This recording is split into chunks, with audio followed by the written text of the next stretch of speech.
Okay, we are live. Hello, everyone. Welcome to Tuesday Table Talks. I'm your host, Mantra Lotus. And I'm Tigra with Tiggy'd Productions. Right, and we are the goddesses of Tuesday Table Talks.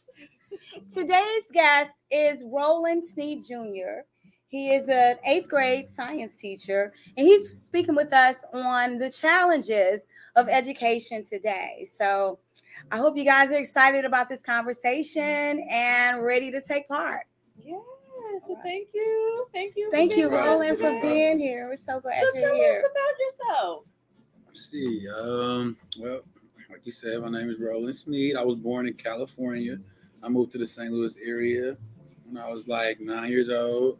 I've had my experience in education kind of from Ferguson Middle School to Washington, D.C., working with the Boys and Girls Clubs, and now I'm a science teacher in St. Louis Public Schools. Okay, and it's 8th grade, is it? 8th grade, yeah. Okay. Yeah. Now, tell us about the climate in the schools these days. Like, what is it like? What challenges are teachers facing in this day and age? Well, most of it right now for myself is with like behavior. So I should be teaching lesson plans, but I noticed that I'm doing more counseling and more social work, just dealing with behavior and trying to teach etiquette in terms of like today, for instance, like I just got off work 30 minutes ago. So I got students standing on tables, fighting in the hallway, that sort of stuff. So you can't really get into in-depth science and stuff that they need to know because of that, you know. And I'll say, just to be real candid, like inside the public school system, it seems to me that, and maybe not just the public school system, it might just be education in general. It seems like it's intentional. It seems like systematic, like they want them to fail, like they want to impede on the knowledge that they're getting, you know, and it seems deeply rooted. I can say that, like, yeah, in a lot of ways, you know, maybe you'll ask a question, so I won't have to be too long-winded, but yeah, in a lot of ways, it's extremely, it seems planned. I could just say based off of the curriculum, for one.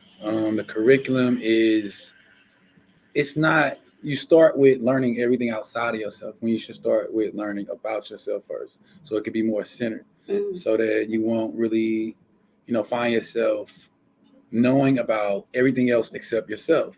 So you have all these different concepts. You'll know how to, like, you know, plant trees, but you won't know how to really plant seeds inside of yourself so that they can flourish and grow later on in life in terms of knowledge and wisdom and stuff like that. Yeah. So back to the first thing you mentioned with the behavior. So, of course, it's no longer allowed this day, but I remember when my mom was a teacher back in, you know, the 80s, 90s, you know, you had the paddle, you had the ruler, you know. Yeah. So what can teachers do when these kids are kind of, I mean, they want to fight you and put your hands on you? I mean, what do you do in these situations? Well, you always kind of, I mean, just to take the higher road, like you always have to remember to stay grounded, stay poised, so that because they're learning from you. Yeah. They're learning how you respond. So they're going to respond like you, even though they won't admit, you know, all of them that you're their role model. They're watching you. And, you know, you got these mirror neurons going on, and they're going to copy off of you. They're going to emulate everything that you do, especially if you are relatable in any type of way to any of the students. So one thing, you have to make sure that you don't respond in a way that you wouldn't want them to respond. And I have to constantly teach myself that. Again, I'm a flawed human being as well, constantly working on myself. And so I have to just remember that. I always tell them, I give them love. I make sure, because you'll get it back in that way. But one of the things to do is really have that secondary education, you know. I think it was Carter G. Woodson who spoke about like having a secondary education. You learn in school, then you have to go home and really learn what you should learn. That's right. Yes. Yeah. So in regards to your support system, what sort of resources? So if the children, you know, are acting up, you know, and it's behavioral issues, are there, you know, therapists or are they just, it's not, you know, enough? Are they overworked, or how does that go? You know, what sort of, and also the support system that you have versus the support system that you need. Mm-hmm. I'd like to know more about Inside the school. So if the children are, if they're having their behavioral issues, Mm-hmm. if they're on the tables and, Mm-hmm. you're trying to teach, what sort of methods can you use to settle them down or get them settled down? And is therapy readily available for them? And, how can that be accessed? So yeah, within the school, we have counselors, we have social workers. The kids have a IEP, so I think it's like I forgot what it stands for right now, but so they might have a social worker, somebody come outside of the school if they come into the school with issues already or different behavioral problems. They'll have somebody working with them specifically for them. And we have a dean, we have the principal.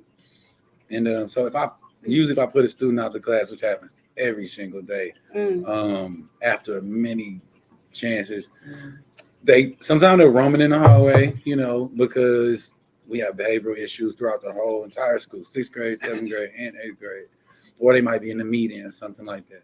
So sometimes I get support, but I feel like I might be leaning on them so much that they end up having 6 of my children from one period. So then they're like, yo, I got other stuff I have to do as well. So they'll say, just write them up. But it gets to the point where you don't want to write them up and then they get put out because I'm working at an alternative school. So they're already put out and they only have opportunity to come to the school that I work at on the north side. It's open enrollment. So they can come any point during the year. Some of the things that I personally do outside of the school, though, so I try to simulate the things that they like, and through that simulation, it'll be like it's almost like escape rooms. But the escape rooms again are centered around things that are within their culture and the things that they like to do. They can relate to. Things that they can relate to. So it might be an escape room where it's focused on behavior. So I'll set up a situation a scenario where somebody might be fake blood on the shirt, and they're all brought into the room. One, they're blindfolded, right? So you have to sort of impair them. They don't have all their faculties. So that really makes them pay attention more. So they get into the room, they have a time, they have to figure out who did it and what's the best way to react, best way to solve the issue that they're having. And when I first started it, I was like, man, I'm wondering if it's corny, but you have to have models. Like models help you understand like the forecast of what's going on, just really check the temperature in society in general within our young population. So I wasn't sure. I was a little reluctant because I had worked on it so long on paper. Until you actually see it play out, you'll see the impact after that. So you'll know how to tweak it or change it or keep, something the same. So that's the only thing I could say that's really helped, like the type of impact that I've seen. Like some of the kids are crying after, because that's just one, and then they go from that one and they're blindfolded and they go to another room where it's more so health and wellness. So they'll get into this room and maybe the focus is they solve some sort of riddle or something like that, and they have to do 1,000 push-ups as a group. And many of them are like, well, we can't do that, but this just teaches like teamwork. And so usually what happens is there's a student in there or just a kid in there who doesn't do push-ups, but he can do 6 or 7. And that's usually the one who does the last 6 or 7 that the group needs. And so the camaraderie that happens with that, like how they cheer that kid on, what I'm saying? It really all comes together really well. So is this something you're doing after school? So I'm not actively doing it right now because so much of my time is spent like as a wrestling coach on Mondays and Thursdays, and then also helping with the basketball team at my school when I can, and just teaching, But if you were doing it, it would be like a field trip or something. It would be after school. Yeah, it's sort of like it's a rite of passage. Sometimes I label it that. Sometimes I'll just have it depending on the capacity in which I'm doing it. Like if I'm doing it at a school or if I'm doing it after school when I have like more freedom and I can sort of just kind of have whatever, and it doesn't have to be designed around like whatever we're doing at the school, then yeah, I kind of do it like And when that. you do things like this for the children, I'm assuming this is out of pocket. Or- Sometimes. So if I have an opportunity within the school, then yeah. But other than that, it's out of pocket. Yeah, yeah. But it's so many different ways to shape it. So you can use certain communities and get the community involved. Sort of how you'll read about a rite of passage in Africa, where they'll have certain age group of kids going to a jungle, but it's all being watched by older adults, and it's been vetted, and that nothing's going to happen, right? It's kind of contained, but they don't know that. So they're worried about all of the different elements, and is this going to happen? Is this animal going to come or something like that? And they have to stay all night. Meanwhile, you're shaping the entire thing that's going on, So that one I haven't done, but that was something that I wrote down where I would like to work within the community, let everybody in the community know, and have the resources. The resources. Yeah, that the I need. support. Mhm. That's what it seems, Yep. right? Yeah. That's what it seems that's lacking. And I know we do have a couple rites of passage programs here in St. Louis, so maybe that's something that after the show we can see what we can do to try to get you that sort of support from them, from meals, which is definitely needed. Yeah. And you seem like you're worn thin, with everything it is that you're doing. Yeah. I mean, many hats, right? Yeah. a lot. Right. Yeah. So, I mean, so we're talking about the behavior, and so I know it's different nowadays. I know these kids have very little to no fear. Like back in the day, we wouldn't have dreamed of doing talking these things, back, nothing. right? It wouldn't Either- happen, right? So even if we didn't fear corporal punishment, we feared somebody telling our moms or Right. our dads or somebody, or even suspension or getting put out. Uh-huh. But they don't have that fear. They a fear of punishment. No. So I think some of that comes from, I mean, because you are No. okay. I think a lot of that comes from, again, when I say systemic, I mean not only within education, but through just how society is structured. So the type of music that's pushed out, right? All of those vibratory frequencies affect us. Like it's a scientific fact, that sounds affect your cerebral spinal fluid, right? And then all of that and how it affects you, your mood, the things that you're eating, all of these different things, are really important. So like I noticed that the things that they're listening to and the things that they're watching, because again, they're mimicking everything because they don't know anything. They don't know that, we just human nature to sort of emulate or copy off of something, and especially when you're young through certain ages. And that's what they do. And they don't know that they're doing it. So most of them are emulating or mimicking, just gang activity, talking about just being opt out in terms of everybody's my opposition. Like we don't like them, or, or if you don't, then, oh, you're friendly. So it's the things that are promoted today through all of the social media, that's just the music and the visuals. So it's auditory and visual mostly, that our youth are being raised by, because a lot of our families are broken. The father isn't in the house or around, or the mother really isn't able to be involved. And so you have young rappers raising them. So they'll watch YouTube videos, TikTok videos, and they begin to emulate that. Everything is a joke, So it's definitely my purpose. And so I try to find a way to kind of like mitigate this, through growing up the way I grew up. I had to pull myself out of situations like when I was young because my father wasn't around. So that's why I really feel so, dedicated to, this mission, this purpose, and working with the youth. And reprogramming as much as you can. So what you said, and I thought about it. I don't know if you're able, and that'll probably go into the next line of discussion of how much control it is that you have over the classroom. Because could you put in, higher frequency music or, just low, vibrational music, just calming music or something during your class. Yep. If that, to have that background information. I noticed with children, and I used to homeschool, a lot of times it's shocking them into things that are so different from what they're used to. Yeah. And they automatically gonna try to go against it. Yeah. And but it's so different that you find that gradually they cling to it because it's different from their lifestyle and different from experiences that they've previously had. So I agree. So a lot of times, I'm gonna say a lot of times, but for a few weeks I played like Coltrane. And I just have it playing in the background. And they'd be like, what is this elevator music? Right. And then, but one time a student said, can you put on some writing music? So he just automatically thought it, he just saw it as writing music. And so, these are a few of my favorite things. That song is like 13 minutes long.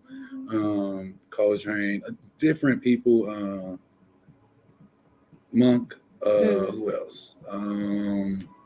List goes on. Like I usually use 3 different jazz musicians, like old school stuff that I would play, something without words. Yes, and all instrumental. Right? Yeah, all instrumental. And also, so once I use that, for some reason I did stop. It's just behavior is like sometimes they're so loud they can't even hear that. So that's why I think I stopped that for a second.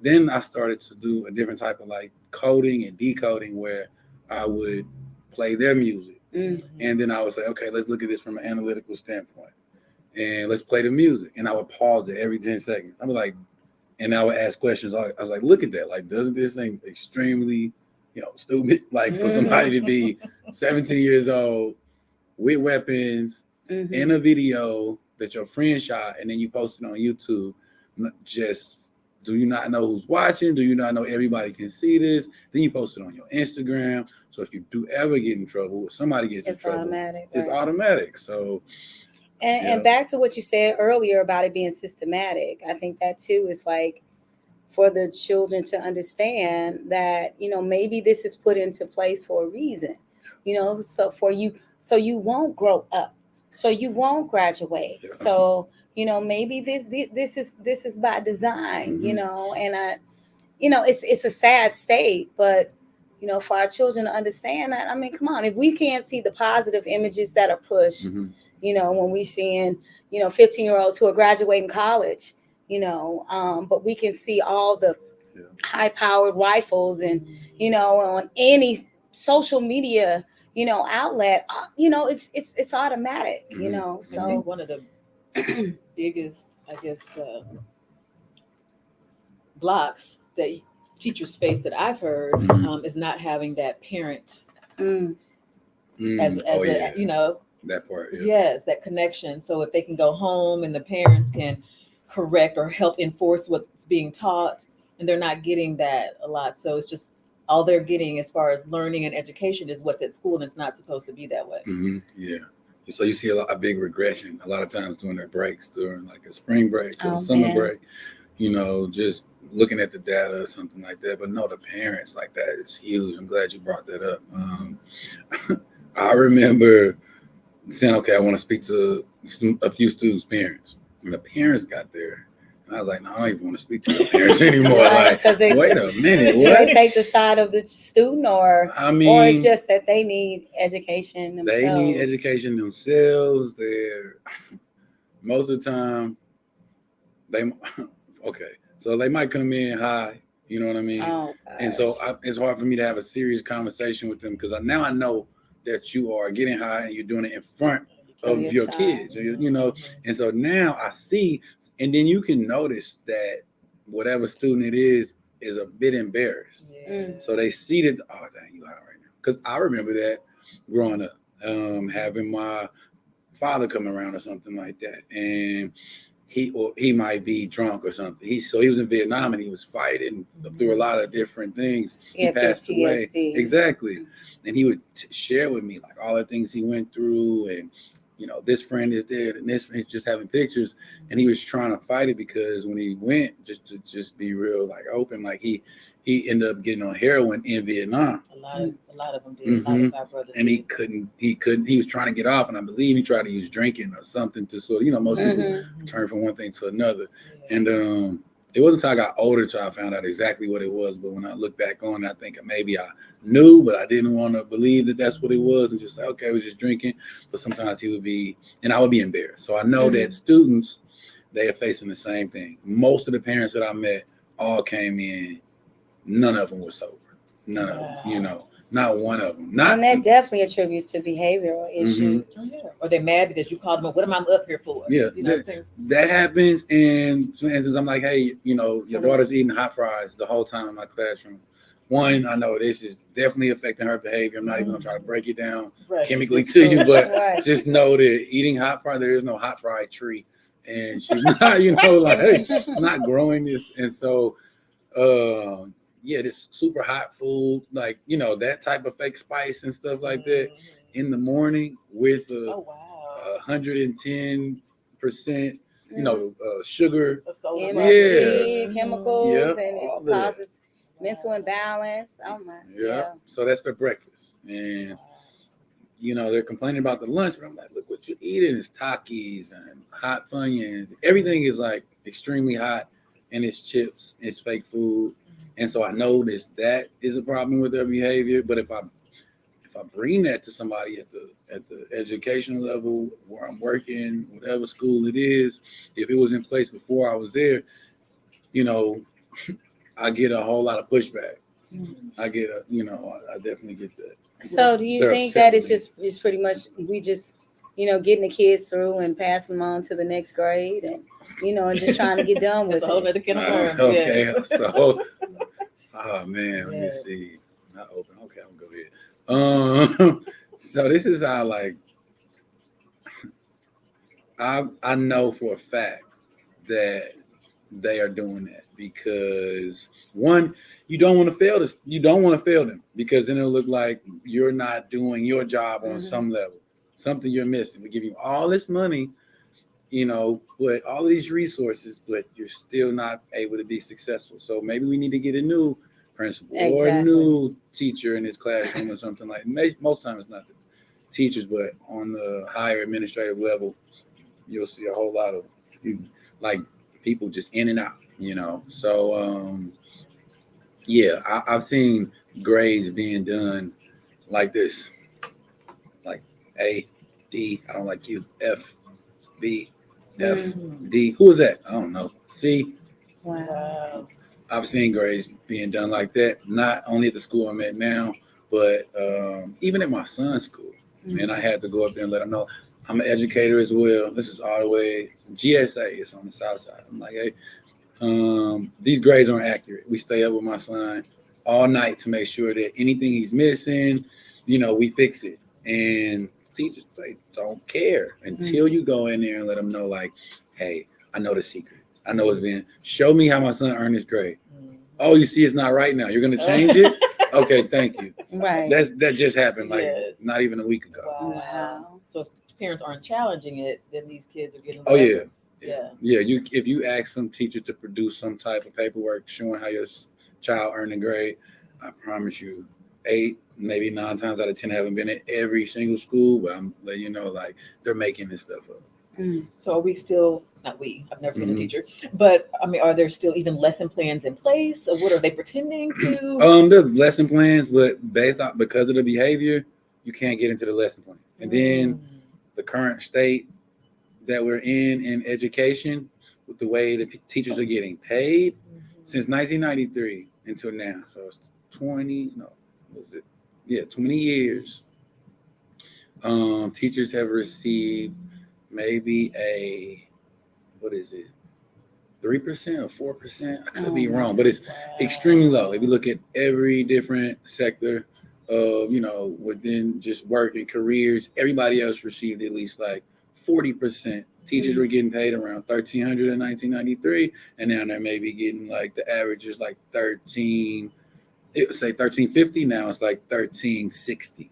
I'm sorry, what is that, a week? I mean, No, so every 2 weeks. Oh. Yep, every 2 weeks. How are you supposed to survive and pay your loans back? And... So that's why I say it's systemic and there is intentional right. because they don't want to hire the best educators, right? So they now, if you go say to a temp agency, I don't know if everybody has temp agencies in their state, but you go to a temp agency, you're looking for a job in St. Louis, you say, okay, can I work at this Snooks or this Taco Bell? They might say, hey, do you want to be the math teacher? Wow. They're hiring from temp agencies. So it's horrible.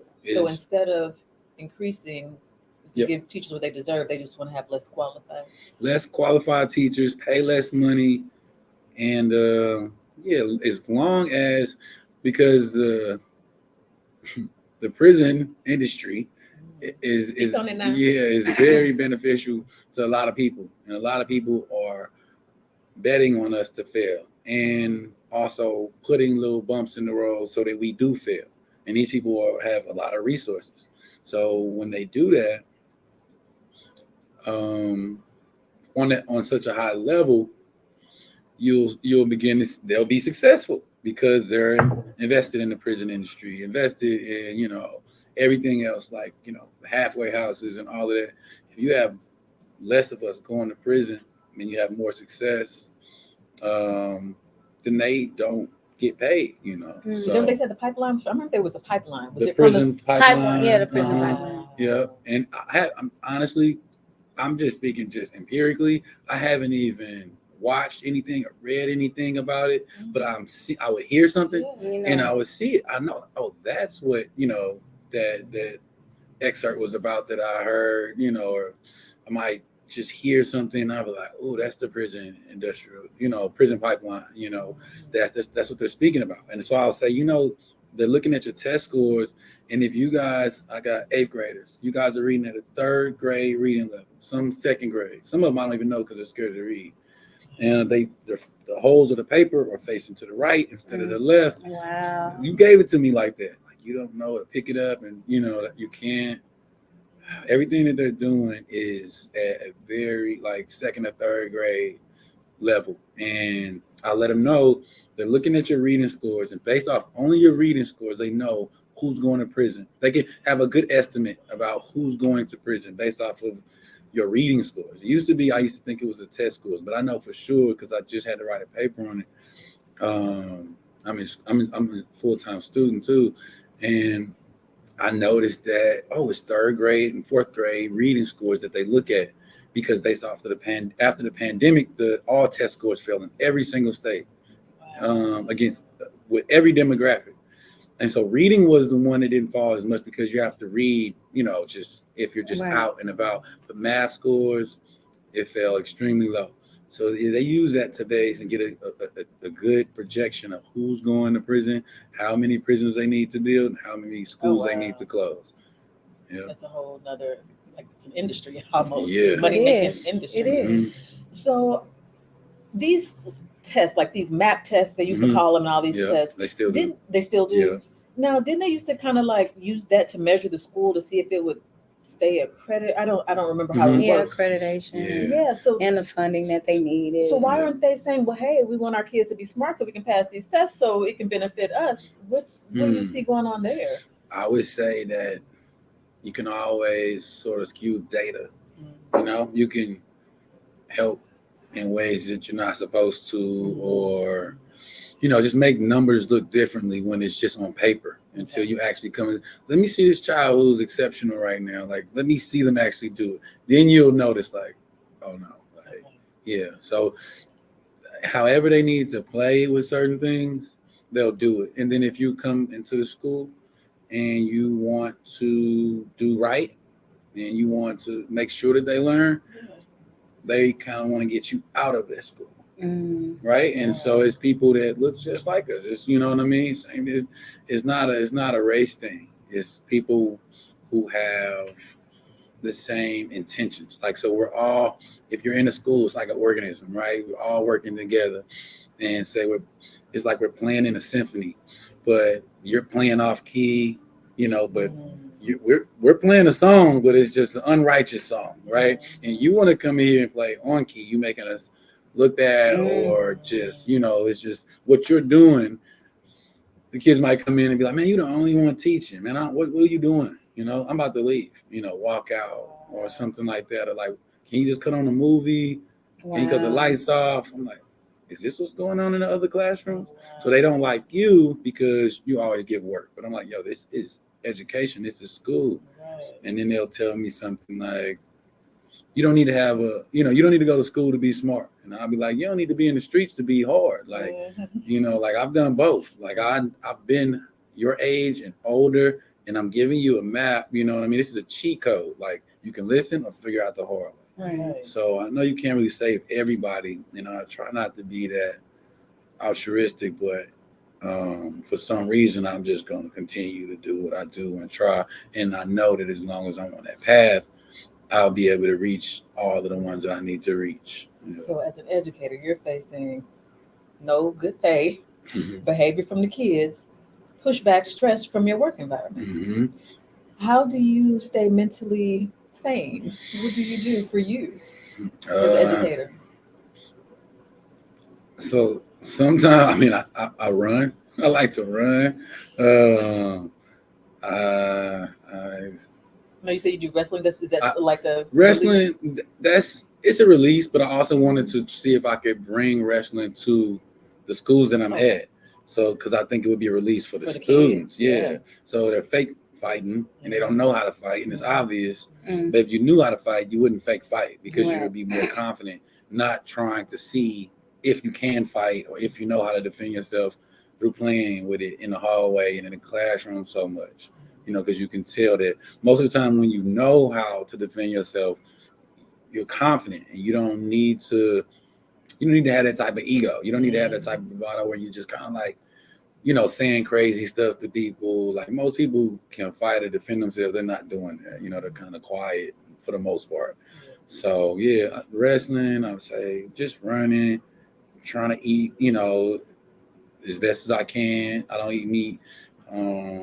So maybe that helps, but sometimes it's still stressful. Yeah, like when I'm leaving school right now, it takes a while. Like right now, my head hurts from yelling all day long. Wow. And all the teachers really feel like that, so it's just the whole setup of just being in an alternative school for one is extremely difficult. Even if when I wasn't in an alternative school, it was still difficult, but I wanted to work with this group because I knew they were going to high school, and I knew the way I love them, they probably wouldn't, they're not getting it from home, and they probably aren't getting it from the teachers. I can tell. They care, but it's different levels and degrees of care, and I care from a different place. Like it's my purpose. So it's not the pay that I do it for, even though that will increase gradually. Like when I'm finally done with a doctoral program, and hopefully in like 4 years. But I know that this is just my purpose, and it's what I like to call like a greater hunger rather than like a lesser hunger. Like a lesser hunger would be the carnal, temporal, temporary feelings, and then the greater hunger would be more like, you have to feed on wisdom and, give power and just nurture to somebody else, because that's sustainable. That's something that is, when you leave, somebody will still be benefiting from it. So yeah, I just like to focus on those greater hungers. Are there resources for teachers? I know we have the counselors and the IEPs for the children. Anything for the teachers in place? They have, like, if you need any type of counseling or stress. I remember reading a few emails and stuff like that, but I'm not sure how, like, I feel like I do that through reading. Like that's another outlet for me. Like when I read about other things that other people have been through, trying to be successful, trying to help and give their all, and just in different areas of life, that really that's something that motivates me. Me keep wanting to go and do what I do. And every day isn't a failure, And really, I have a good, they'll say like, man, you manage your classroom extremely well. You're not in here, they're not acting like this. But okay isn't good enough for me, So they'll walk past my class and like, oh my God, like, how did you do this? Like, what are you doing? But it's not good enough because they're not getting the information. They're not retaining the information. It's just they're sitting here quiet. Yeah. And I'm teaching and I'll ask like just to check for understanding and, oh, I don't know what you said, or something like that. So that's not good enough for me. So that's why getting them out in nature, having them move around, having them be in the elements, having those rite of passage programs where they can learn the skills, but more so moving, which is how Montessori schools sort of came about. Not saying it's done right today, but that's the whole idea. Just have somebody moving because you learn not from being told or just being like lectured, but you learn from actual experience. Yeah. So I know we have public schools, we have magnets, we have alternative, we have charters. So we're in private. So alternative is. Oh, so this is a public school. Alternative school is like this is your alternate school because you can't make it at a public school. Alternate more so. You have behavioral issues. Okay. You have ADHD. You have anger issues, and you got put out of the other schools. It's not because your grades. It's just because you're bad. So whereas in the back in the day, they would have. You would have a regular school, but then you have like a building for ADHD, ADD. So now they just have a whole school with behavioral. Oh yeah. And they thought that was a good idea. I mean, no, like seriously. No, yeah. So it's more issues on top of everything else that we've mentioned. It's an alternative college prep school. So just wrap It's your head interesting. around it, It's right? like a conundrum. Yeah, right. It That's makes exactly sense. what it is. It's a paradox. As soon as you walk in there, it's like, wait a minute. College prep looks great on paper, but nobody even wants to go to college. Yeah, it seems like it's missing links. Number one, there's no support system or resources in a sense for the parents. Yeah. It has to be a collective thing, like meetings or, workshops or, or something like that. And not just, doing counseling times or, when grades come out, but it has to be a holistic approach to what's happening with these children, like you mentioned earlier with diet and, all of that and their experiences at home, it's, kind of like they're setting them up for failure. Yeah. It's a setup for failure. And since it's systemic, I know it didn't start with these students, right. It started maybe with their parents, right. Or really, of course, it started before that. We can get in depth, but especially with their parents, it's really in the music. I promise you. It seems like we talk about it, but when you hear some of them lyrics and you understand like the type of beats and what it does to your body and your organs, and you have something in church called an organ, and you have organs in your body, and those vibratory, so there was I guess you guys know about what is his name? I don't want to butcher his name, but he did a rice experiment. Miyamoto. Yes, yeah. I believe he's Japanese guy. He's Japanese, yes. He just tested how water, so it's like a rice experiment. You boil 2 things of rice, play positive music to one, say positive words to one, negative words to the other one. And when you said negative words to, it had negative music playing. It rotted and it was like spoiled inside of a can after like 30 days. The other one with the positive music and the positive vibratory frequency, it stayed white. And so a lot of people tried it. I've done it with kids years ago. When I was managing the Boys and Girls Club, I did that just to show them like what you're listening to is affecting you. So it's the power of like water, the type of water, and the vibratory frequency that's like given to it. So that's why I just keep going back to the music, because that's what I noticed with our kids. Like when they're not listening, they have headphones in, and the stuff that's coming out their mouth, every word is about killing somebody who looks just like them. Yeah. Right. Killing somebody, their friend who got killed. It's just everything is death, and it's fed in a way because we like the sound, like the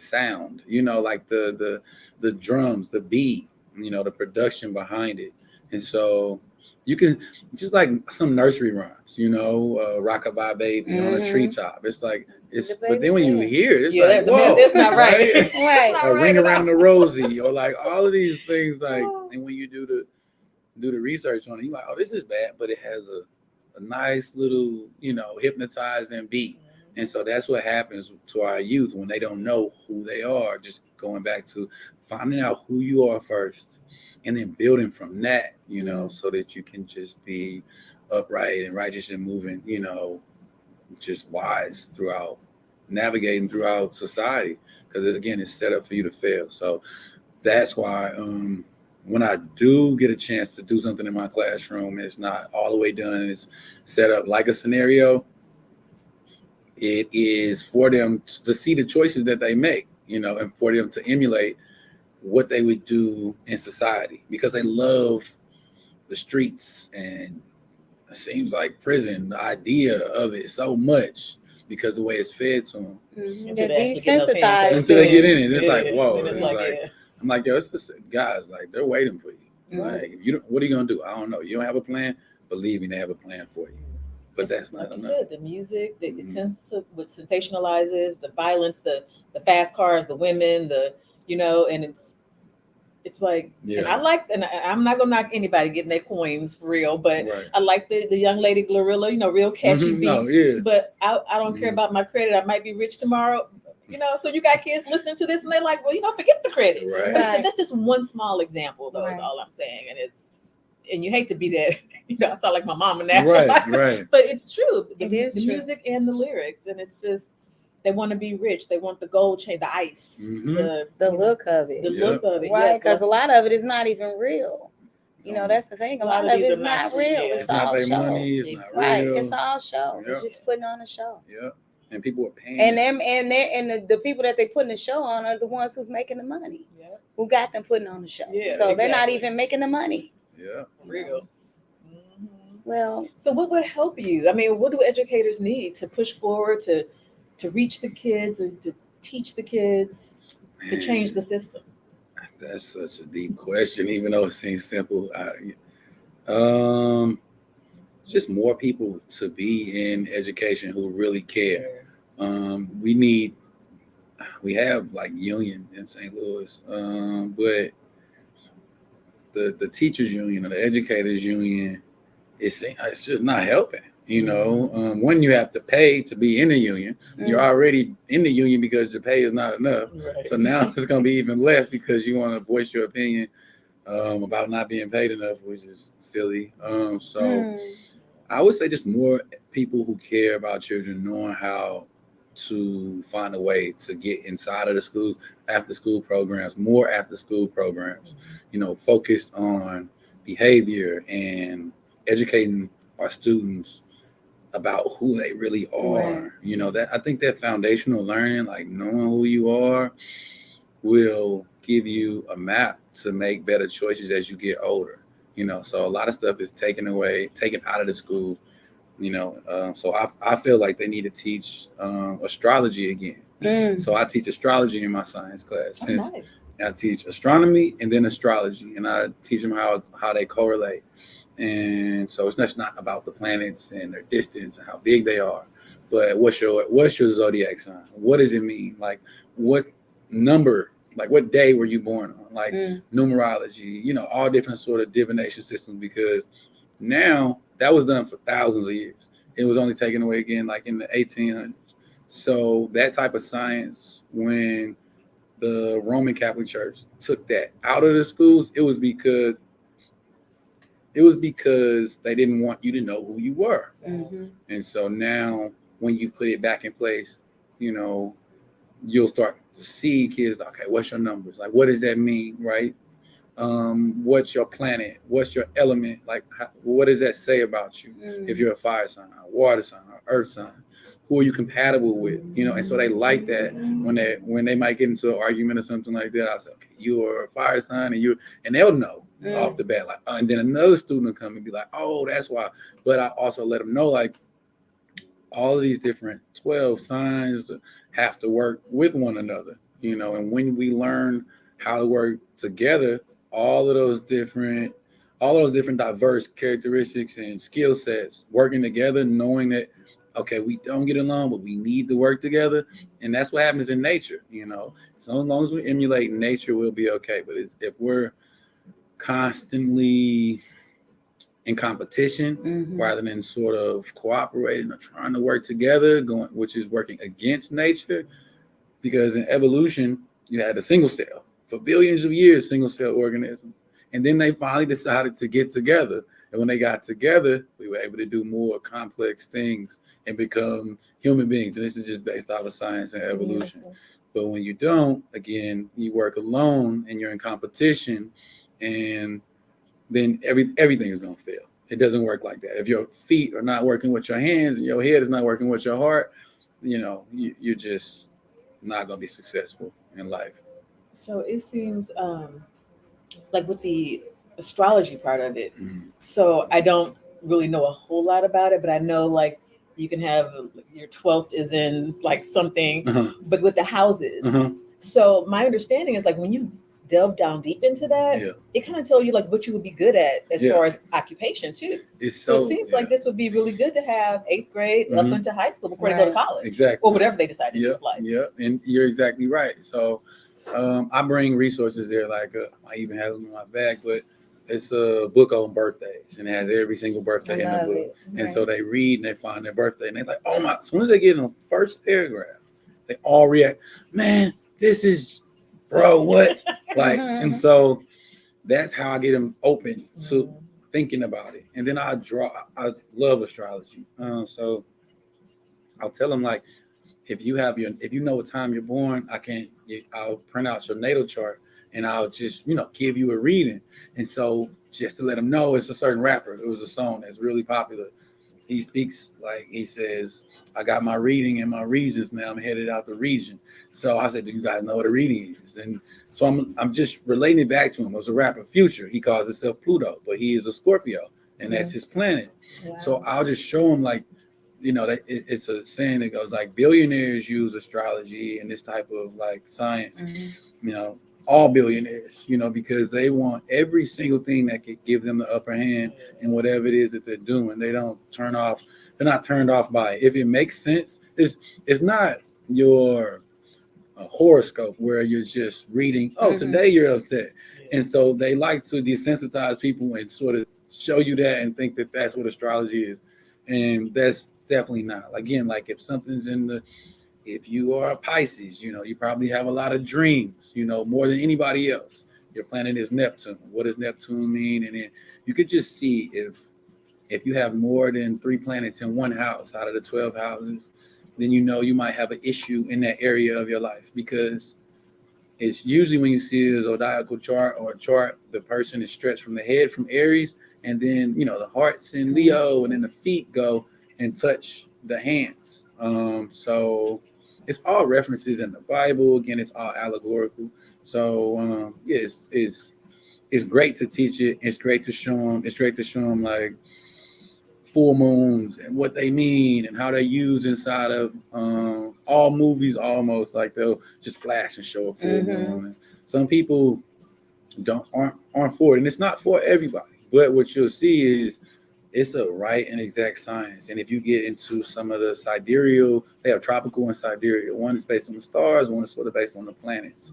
If you get into the stuff in India, they're even more precise, really precise. They'll say, you'll get married at this age to this type of person. And it's because in every house, there's a deacon. And if your planet falls within certain deacons, which is only 10 degrees, 10 degrees, 10 degrees, it has a different degree of meaning, right? And so in Western astrology, they don't really get that in depth, but it's so precise, I promise you. And it sounds like you're finding ways to reach them with that too. Like you said. Right, that's a different way of knowing thyself. So there you go.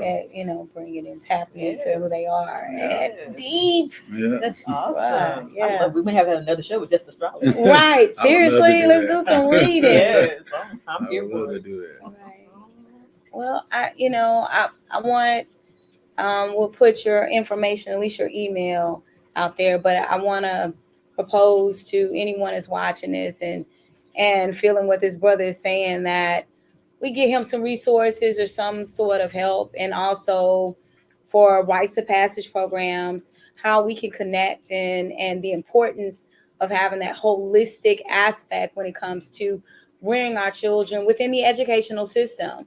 And and much respect to you So much. and everything So that you're much. doing. Thank you. And you are a blessed Thank you. soul. I appreciate You it. know, you are a blessed soul. Blessed. You know, we can't thank you enough. No, thank y'all for having Right, me. we can't thank you enough. Yes. So, okay, this concludes this episode of this week's Tuesday Table Talks, and we'll be seeing you next Tuesday. You want to, are we doing this open mic Friday? Oh, open mic Friday, yeah. Open mic Friday. Also, Artisan Marketplace is at Marcel, which from 11:30 to 6:30, I believe.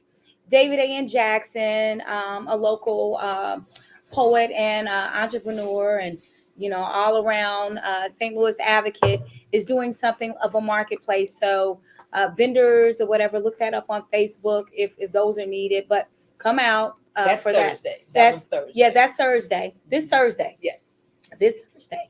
And open mic this Friday from 7 to 11 p.m. here at the beautiful space of Love and Light. And we'll see you all then. So, yes, beautiful.